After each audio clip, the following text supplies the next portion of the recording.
بسم اللہ الرحمن الرحیم۔ السلام علیکم۔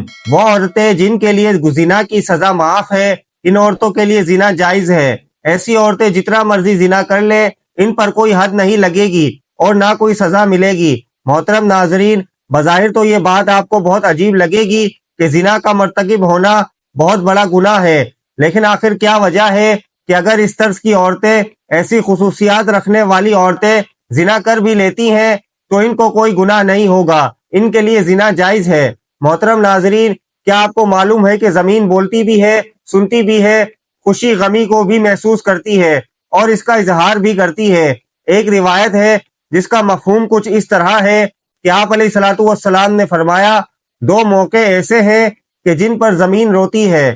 پہلا موقع یہ ہے کہ جب ناحق کسی کا خون بہایا جاتا ہے تو مقتول کا قطرہ زمین پر گرتے ہی زمین پکارتی ہے، الہی مجھے اجازت دے تاکہ میں قاتل کو ابھی نکل جاؤں۔ آواز آتی ہے، ذرا صبر کر، یہ تیرے اندر ہی آئے گا۔ دوسرا موقع یہ ہے کہ جب زانی زنا کا ارتکاب کرنے کے بعد غسل کرتا ہے تو پانی کا پہلا قطرہ جب زمین پر گرتا ہے تو زمین زاروں قطار روتی ہوئی کہتی ہے، الہی مجھے اجازت دے تاکہ اسے میں نگل لوں۔ آواز آتی ہے، تھوڑا صبر کر، یہ تیرے پاس ہی آئے گا۔ زناکاری ایک بدترین لعنت، کمینگی اور ذلت و پستی کی علامت اور جرم شنی ہے۔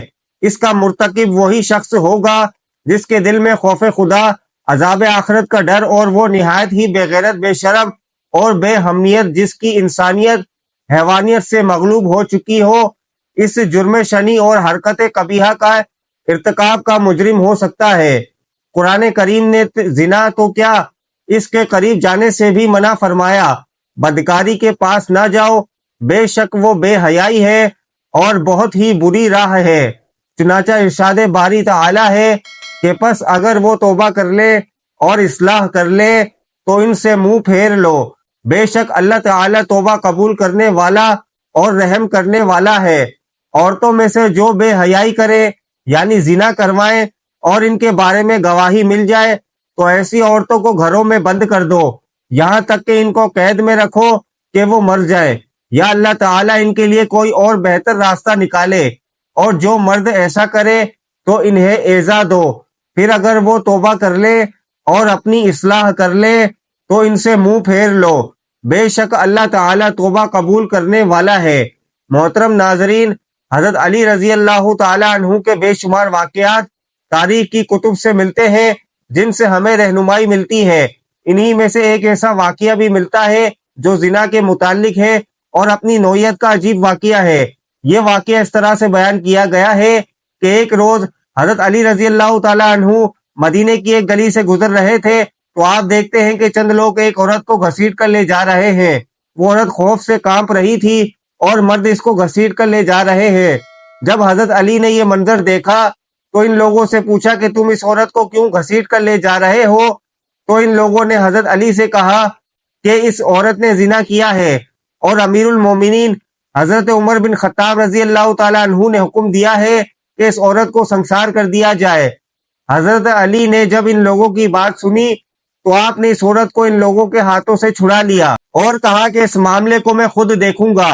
یہ سن کر وہ لوگ وہاں سے روانہ ہو گئے اور امیر المومنین حضرت عمر فاروق رضی اللہ تعالیٰ عنہ کو سارا ماجرا سنا دیا کہ آپ نے جس عورت کو سنسار کرنے کے لیے بھیجا تھا، حضرت علی نے اس عورت کو سنسار کرنے سے بچا لیا ہے اور ہم سے اس عورت کو چھڑا لیا ہے اور وہ عورت اب ان کے پاس ہے۔ یہ سن کر حضرت عمر بن خطاب رضی اللہ تعالیٰ عنہ نے فرمایا کہ یقیناً حضرت علی کو کسی بات کی خبر ہوگی جس سے ہم لوگ بے خبر ہیں، کیونکہ حضرت عمر بن خطاب رضی اللہ تعالیٰ عنہ کو اس بات کا علم تھا کہ حضرت علی رضی اللہ تعالیٰ عنہ کے پاس علم کا ایک بہت ہی بڑا خزانہ موجود ہے، لہٰذا ایسی کوئی نہ کوئی وجہ ضرور ہوگی جس کے باعث حضرت علی نے ایسا عمل کیا ہے۔ اس پر حضرت عمر رضی اللہ تعالیٰ عنہ نے فرمایا کہ اے لوگو جاؤ اور حضرت علی رضی اللہ تعالیٰ عنہ کو بلا کر لاؤ۔ لوگ گئے اور حضرت علی رضی اللہ تعالیٰ عنہ کو پیغام دیا۔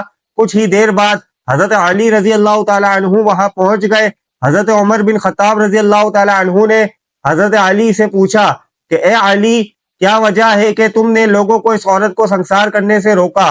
تب حضرت علی رضی اللہ تعالی عنہ نے فرمایا کہ کیا آپ نے نہیں سنا کہ حضرت محمد صلی اللہ علیہ وآلہ وسلم نے فرمایا ہے کہ 3 لوگوں کے اوپر سے قلم اٹھا لیا جاتا ہے، یعنی ان کے اعمال لکھے نہیں جاتے اور وہ بے قصور ہوتے ہیں، یعنی ان کے گناہ نہیں لکھے جاتے۔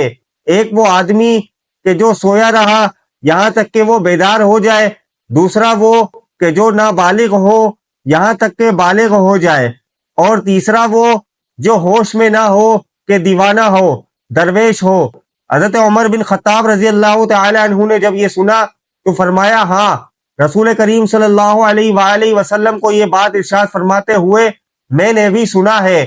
اس پر حضرت علی رضی اللہ تعالی عنہ نے مسکرا کر فرمایا کہ اے امیر المومنین، اس عورت کو کبھی کبھی دیوانے پن کے دورے پڑتے ہیں اور یہ اپنے ہوش کھو بیٹھتی ہے۔ ہو سکتا ہے کہ وہ آدمی جس نے اس کے ساتھ زنا کیا ہو، اس نے اس کے دیوانے پن کا فائدہ اٹھایا ہوا ہو۔